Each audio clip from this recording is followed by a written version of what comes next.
I am now joined by the one and only Uncle MeShorn, who is the author of the book called I Am Not Your Black America. Uncle MeShorn, welcome to the International Book Show. Please, can you start Mhm. by introducing yourself to the listeners um, very briefly before I then go on to ask you some questions about your book? Man, I just want to say international book. Hey, listen up.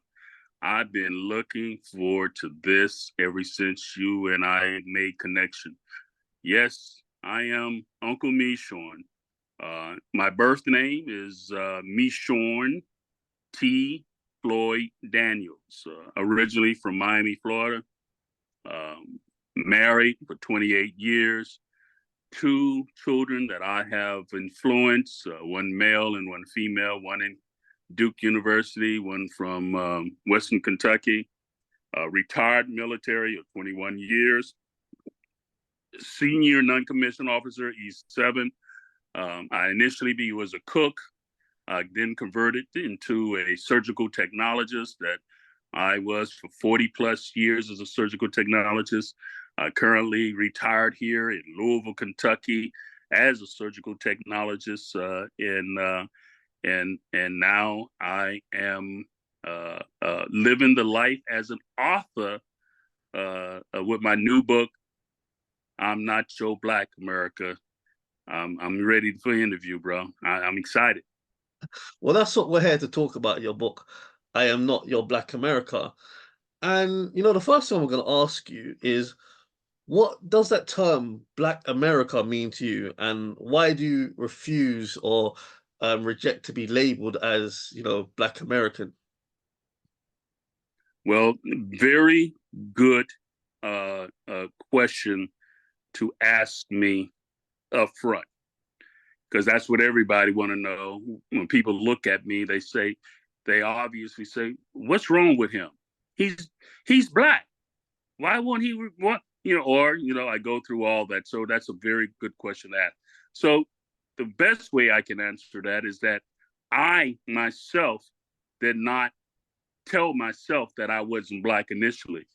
The the concept you're not black, MeShorn, came from other people who were evaluating me that I didn't fit what they considered the traditional norms of what it is to be black. So it wasn't me initially that said I wasn't black. It was what other people made observations of me, because my mother had sheltered me or kept me from, hanging out. I didn't go to black churches. I didn't go hang out with I wasn't allowed to hang out with my friends who were black when I was growing up. And because of the dysfunctional environment that I was living in my household, I was very sheltered from everything. And so when I first went into the military in 1978, and I was around what we call ex-Black Panthers in 1978, and in that platoon, it was the first time I had someone tell me, "Yo, dude, you're not black." And I'm like, "What do you mean I'm not black?" "No, man, you ain't black." I was like, so it was there that I realized that being black had nothing to do with the color of my skin. Being black was a mentality, it was a posture. I didn't have all the accolades of being able to. First of all, I didn't have the swagger of what it would require to be black. I didn't have none of the things that most of us culturally consider what being black is, especially as a male. I didn't have any of that. Okay. And so the black men who initially met me, they were the one that acknowledged I didn't have black. And so it was under them that I was taken under their wings. And for 3 years, while I was in the military, I learned how to be black. And I want to cautious and let people know there's a difference in learning how to be black and being indoctrinated black. And I'm gonna leave it like that. If you want to come back and ask me what I mean about that. But there's a difference between learning how to be perceived and viewed as black and being indoctrinated as Black? I think that that leads on to that question. I mean, what's the difference between the two, learning to be black and being indoctrinated to be black? I think the audience would want you to elaborate on that. So very good. That's why I went there. See, when you are indoctrinated Black, you taking on an indoctrination of years of centuries that has been boxed in what it is to be Black. And so it's passed on to you from generations to generations. So it's like a box. It's like a pre-prescribed program and everything. And when you're not operating within that, the system in itself will remind you. Like in my book, I talks about Uncle Tom. Uncle Tom is a mechanism within the system that if you don't act or behave a certain way that is prescribed to be Black, you are hit with the carrot and stick mentality. We will rob you and deny you of your Blackness if you don't know how to behave Black. So there is a systematic thing in being Black, and the same thing with the anti-Semitic. Anti-Semitic is also another form of a color construct or teaching you how to stay within your place or stay within your system. If you do anything that is offensive to the Jews, even though they are offensive to everybody, okay, but if you do anything offensive or say anything out of the way to them, they flip you with the anti-Semitic to get you back in order and everything. So you get right. So being Black is a construct, okay? It's a behavior, it's a forced behavior. And I didn't have that. So when I learning how to be Black, I had to learn how to curse. I mean, I'm not saying that these are all the things, but what I'm about to say, these are all relevant things that helped me to learn how to be Black. I had to learn how to chase the ladies and have multiple ladies on my arms. I had to learn how to use the profanity. I had to learn how to drink and everything. I had to learn how to I had to learn how to say shit right. I used to have guys laugh at me and say, dude, you don't even know how to say it, man. You say it too proper. I mean, I had to learn. I had to learn how to get my swagger down and how to be Black, okay? And once I got it, I got it. I mean, it's no shame in my game. I ran through a whole lot of women, okay? Learning how to, have ladies on my arms, because that's the thing, brothers,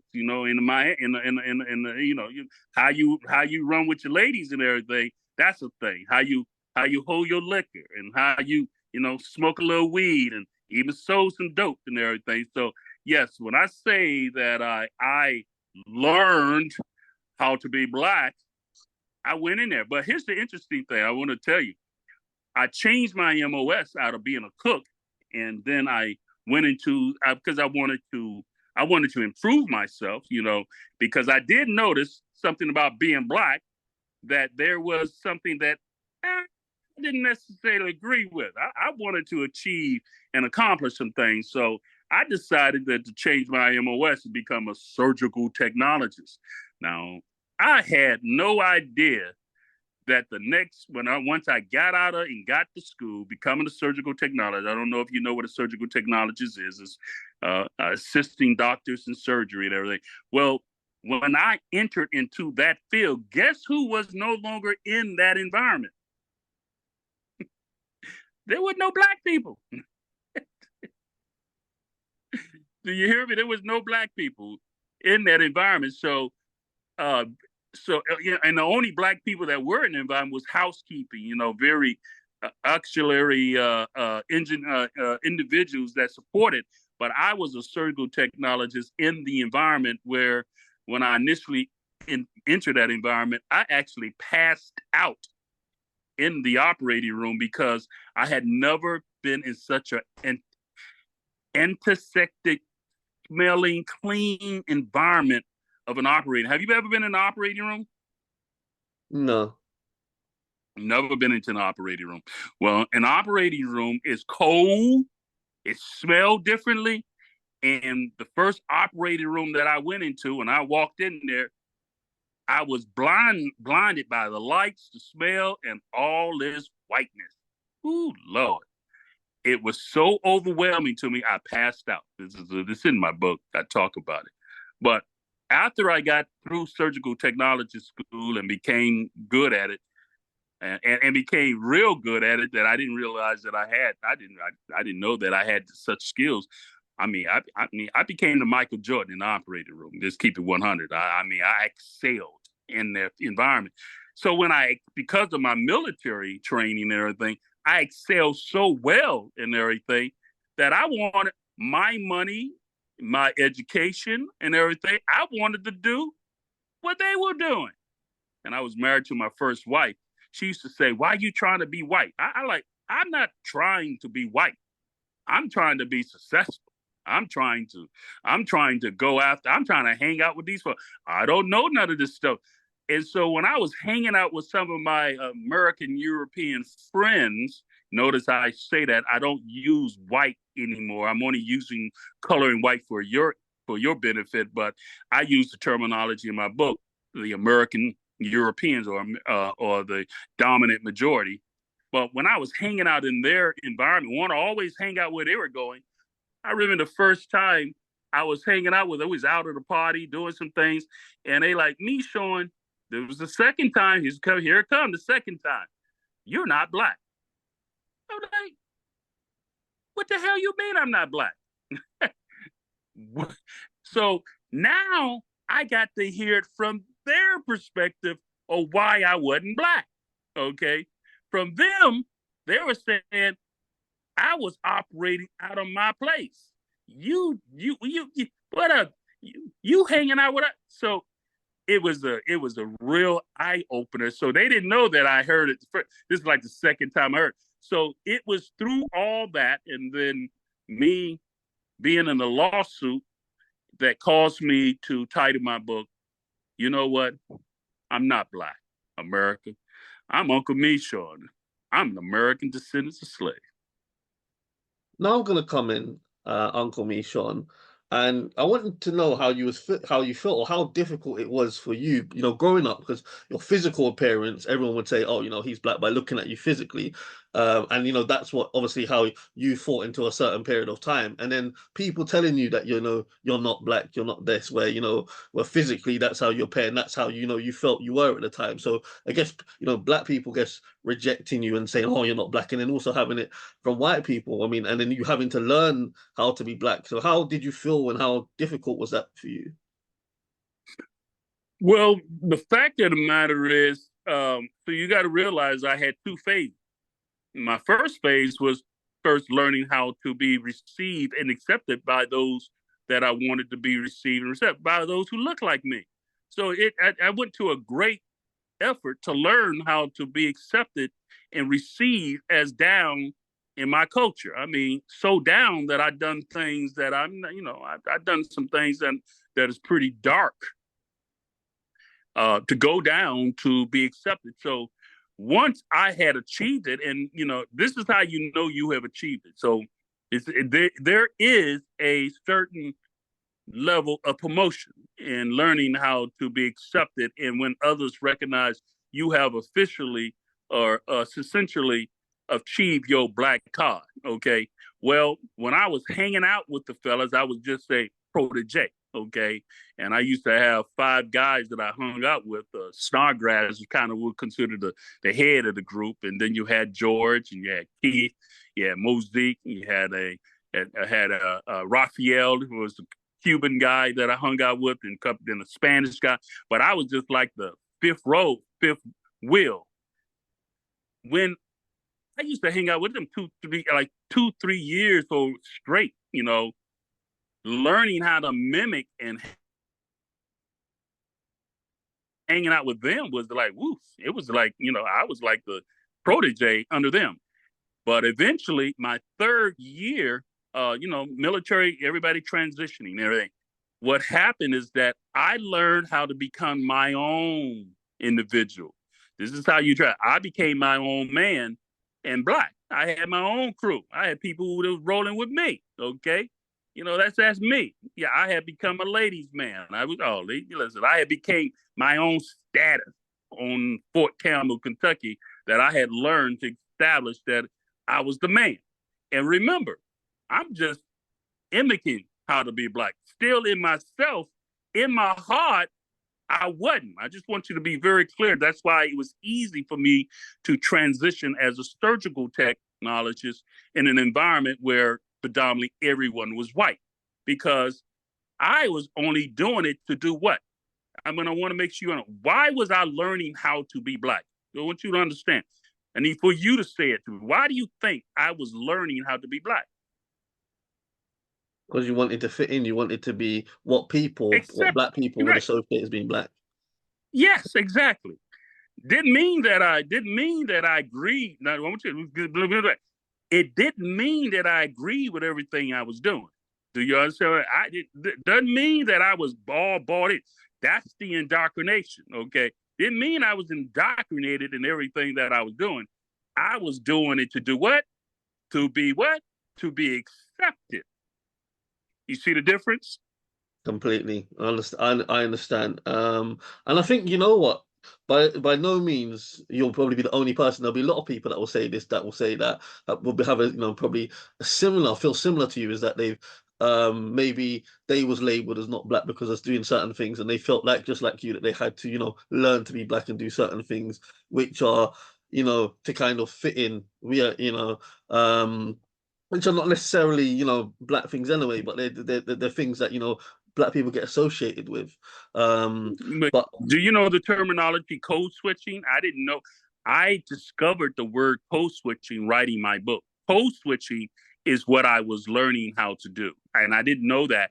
It was through my ghostwriter that I learned code with the terminology code switching. Have you ever heard of the word code switching? You ever heard that word terminology before? yes, Code switching is the ability to be able to engage and behave in the social environment to be accepted. So, in all actuality, I was code switching to be accepted. And versus being indoctrinated, I was code switching because I could easily see, even when me sitting here talking to you right now, I know how to speak in such a manner where we and I can have a conversation. But if some of the brothers from the hood came on this conversation every day, yeah, I know how to go there too. I know. And if someone of academia, high academia level of intellect would also engage on this, I know how to go there as well. You see the difference? That's what code switching is. The ability to code switch in between different social uh, uh, environments and groups, being able to engage them in different social conversations. okay, let me come in now, Uncle MeShorn. And something you mentioned earlier, that I picked up on, is you mentioned the term Uncle Tom. And we have listeners all over the world. Yeah, we have listeners in Yes, England, America, Africa, the Caribbean. So not everyone may be familiar. Some people will. Not everyone will be familiar with what Uncle Tom is and the term. And interestingly, you mentioned your name is MeShorn, but you've added Uncle to it, and Uncle MeShorn. So can you explain, the significance around adding the uncle to your name, Uncle MeShorn, and does it have anything to do with the Uncle Tom and what an Uncle Tom is? absolutely, and very astute of you to ask that question. I'm very glad that you actually asked that question. It's almost as if you have read my book and you're knowing how that. Are you just are you just going to go ahead and say you just good at this, right? You're just going to say you're good at this, right? Is that what it is? You just good at this, huh? You just good because you ain't even read my book, but you asking some of the questions that I would want people to ask me, but I don't want to engage them because it's a different conversation if I ask people to ask me certain things. But I found it very amazing or interesting that you asking me the questions that I really want people to ask me. So yes, why did I call myself Uncle MeShorn? Well, I call myself Uncle MeShorn for multiple reasons. And so I say the first multiple reason is that do you know the story of Emmett Till? The Emmett Till story with the young man the young boy that was killed and was taken out of his uncle's home in Money, Mississippi. Do you know that story? I do, but I would love if you could elaborate for the listeners because not everyone is familiar with that story. Yes. So in a time of racial tension in America in the early South, Money, Mississippi, a young kid from Chicago. His name was Emmett Till. His uncle invited him to come stay over the summer vacation with him, and so his mother was very concerned about her son because he's from Chicago. Chicago a little different and everything. He had never left Chicago before. He never been outside of Chicago, and here he was about to go to Money, Mississippi in the '60s. Now the mother already knew. She was prepping her son. Listen, when a white person come up, you need to drop your eyes. You need to don't say nothing. And if all of your listeners, and if you're not listening to or watch the movie Emmett Till, you need to go look at the movie Emmett Till.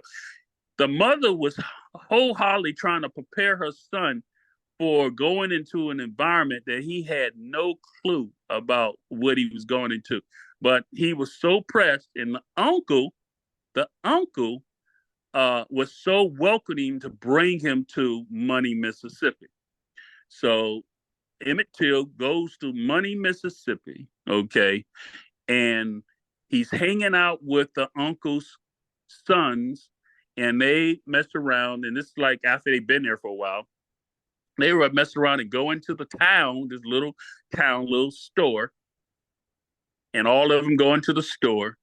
And the other boys go out, and Emmett Till is in the store with a white woman, nice, attractive white woman. He's He's putting his cat talk on her like he in Chicago. Okay, he's in Chicago. He's putting his little cat talk, and in the movie you could tell she's shocked. What? So he he leaves and everything and go out, and then she comes outside and he whistles at her. And the sons of uncle, they knew that this was problem. They got him in the car. The problem is that they did not tell their uncle what happened. The uncle had no clue. They kept it quiet. 2-3 days went by. Nobody. They thought it was hush. Maybe nothing happened. But no, not if you know, not if you know the racial tension during those times. That husband of that white woman got his brother-in-laws and some other and made a ride. KKK. The only difference is they didn't ride in no white sheets. Okay, they came to the uncle's house in the middle of the night. Had to be midnight. Okay, and they knocked at his door. He walked to the door to find it, and just so you understand, the uncle knew how to behave. Okay, he knew exactly he was not in control, and he had to read. They said, "Do you have a boy here uh, from out of town?" And the uncle said, "Yes, sir. I need to see him. He's big. Can we?"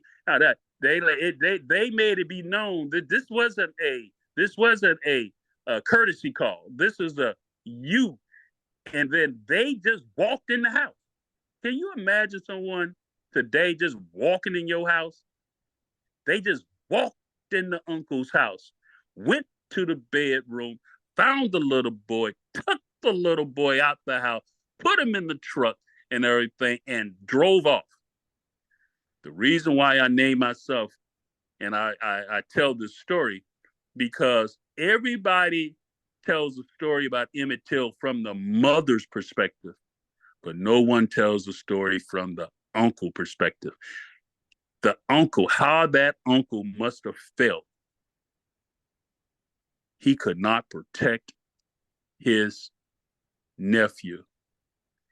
The uncle, 2, 3 days, 4 days went by.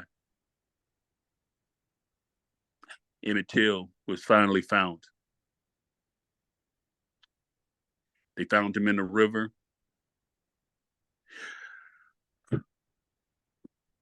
Gunshot, beat up, bloated, everything. Oh, man. You have to look at the movie. But here's the point where I want people to understand why I appreciate Uncle Morse Wright. And that's what his name, Uncle Morse Wright. Uncle Morse Wright realized that he had failed his nephew. Uncle Morse should have probably never allowed that little boy to come down to Mississippi. He should have been aware of the conditions.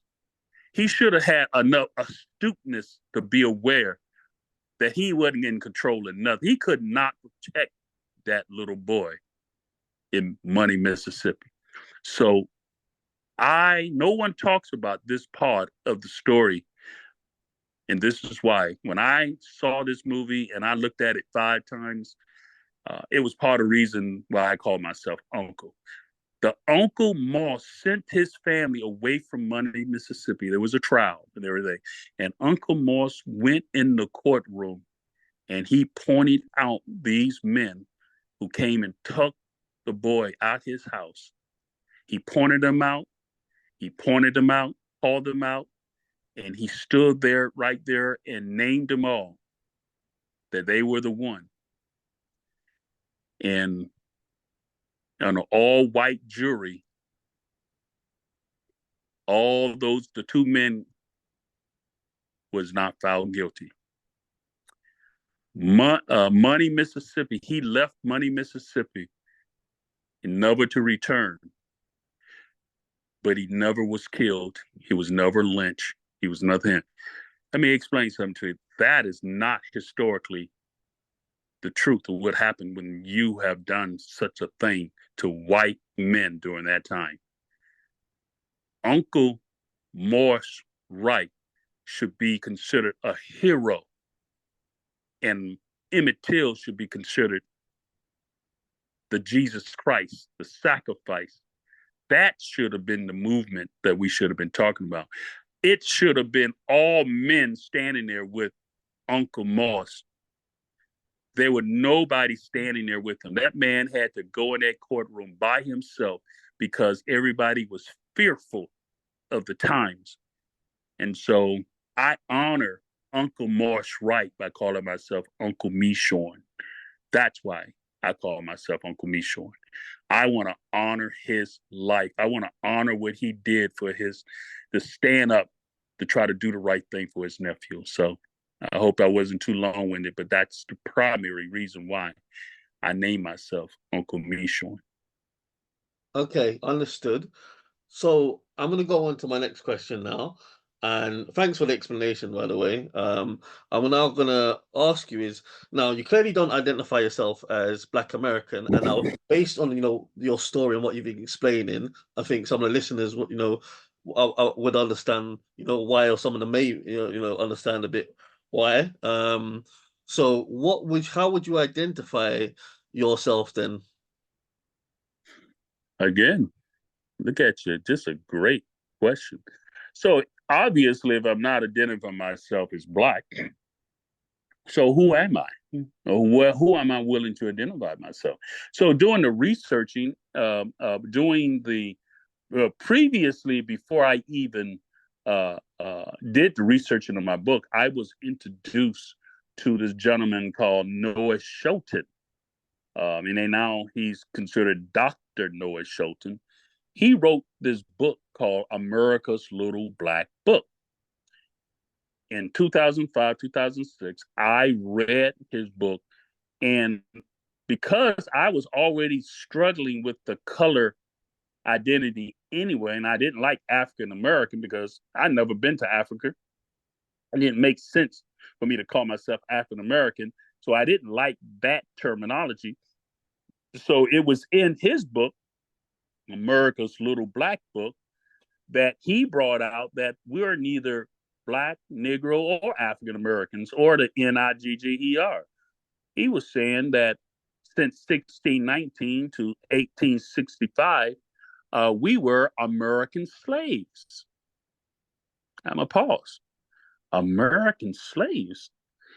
His thinking was, and it's very clear. I thought it was quite interesting. He said, if enslaved Africans were brought from Africa to America, and their offsprings legally was born into on American soil as Africans, as slaves, and then America incorporated in 1776, taking those 1619 born slaves into the new land, new territory of America after 1776. They should have been their real nomenclature, and this is my put my military tip on it, their real human identity or their real hybrid terminology.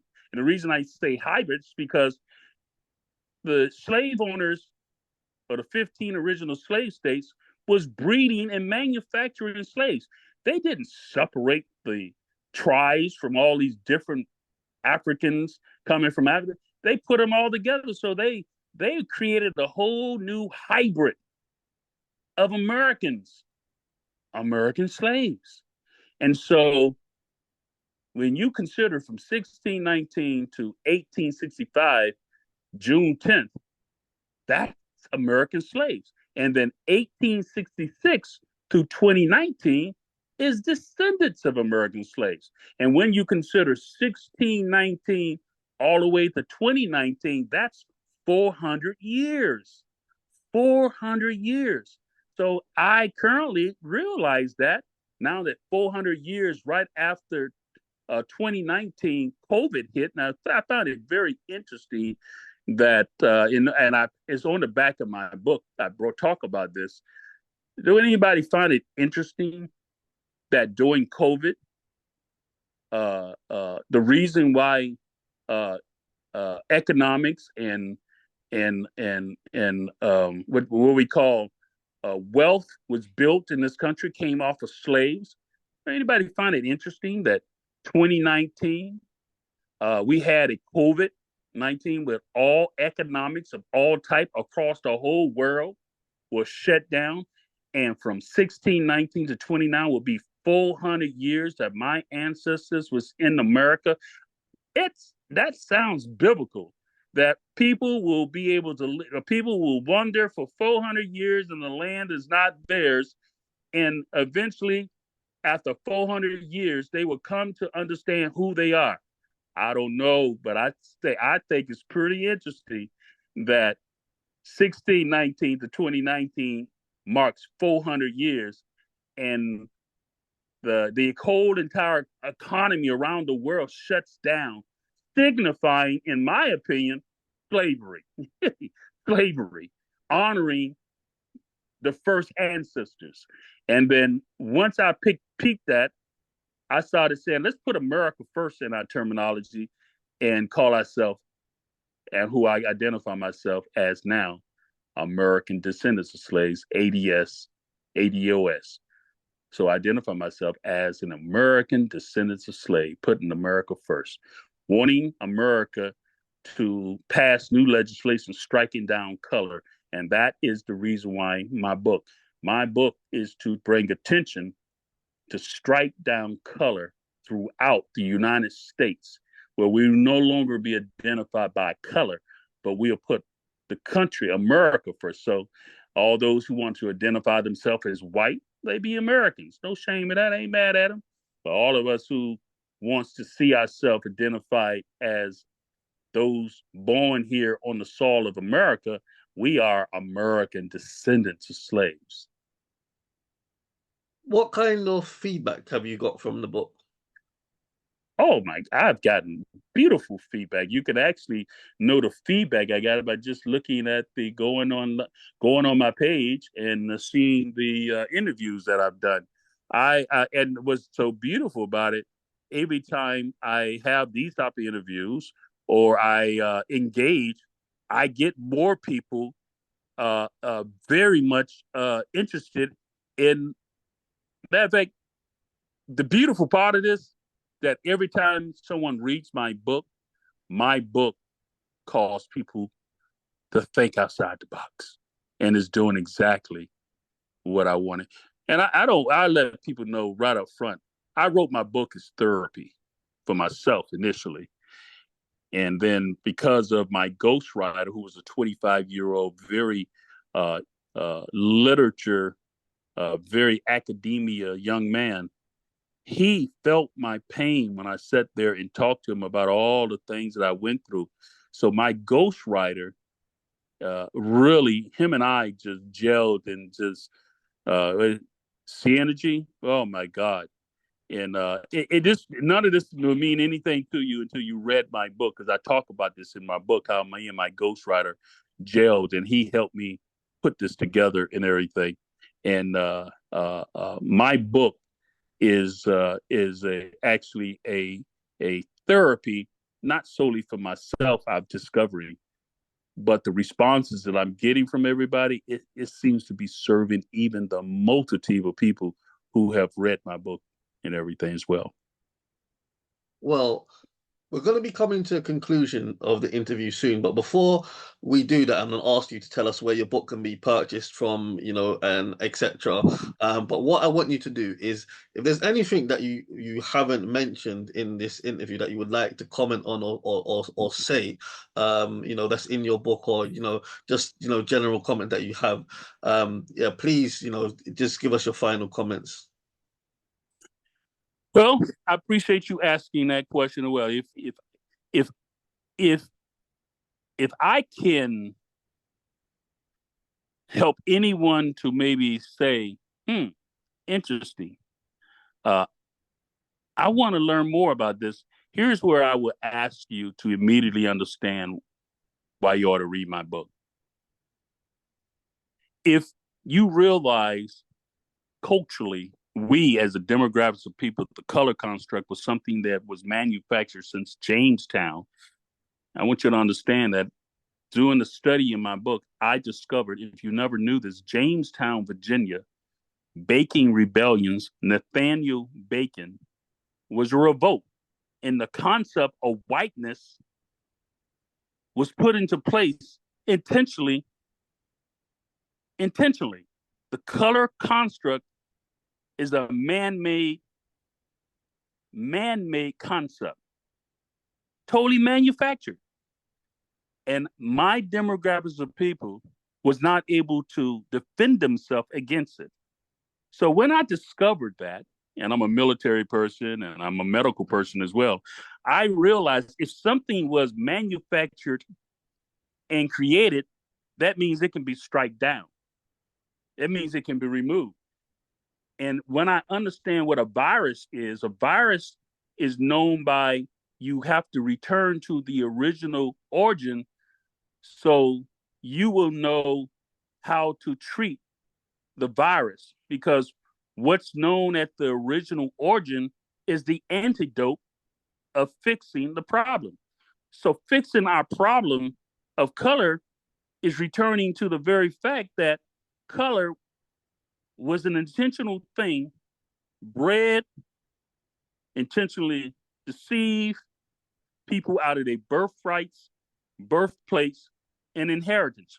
The terminology reparation does not belong to us born here in America. So I don't even want the term reparation. I don't seek reparation for my demographics of people. Reparation belongs to people who are in Africa, those people who were invaded by all those multiple countries that invaded Africa. Africa deserved reparation. My ancestors, born on American soil, we are shareholders of America.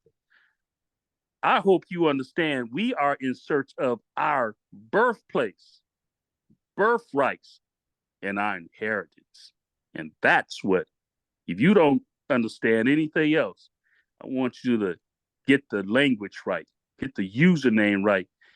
We need to come from under the color construct. We trying to get our inheritance from America, and our inheritance ultimately is from our God. Ultimately, when we seek after what God has for us, you'll be surprised how God will open up and give you your inheritance. Well, Uncle MeShorn, thank you very much for joining us on this edition of the International Book Show. Before we go, what I want you to do is to tell the listeners where they can purchase your book from, and again, the title of your book. The title of my book is Uncle MeShorn. Uncle MeShorn, MESHOREN. You got to spell it right. And if you go to UncleMeShorn.com, UncleMeShorn.com, you will notice everything you're looking for is right there on my website. You can get a hard copy, you get a printed copy, you get a Kindle, and what I'm hearing, my audiobook is off the hook because you can get to feel the passion of the story being told.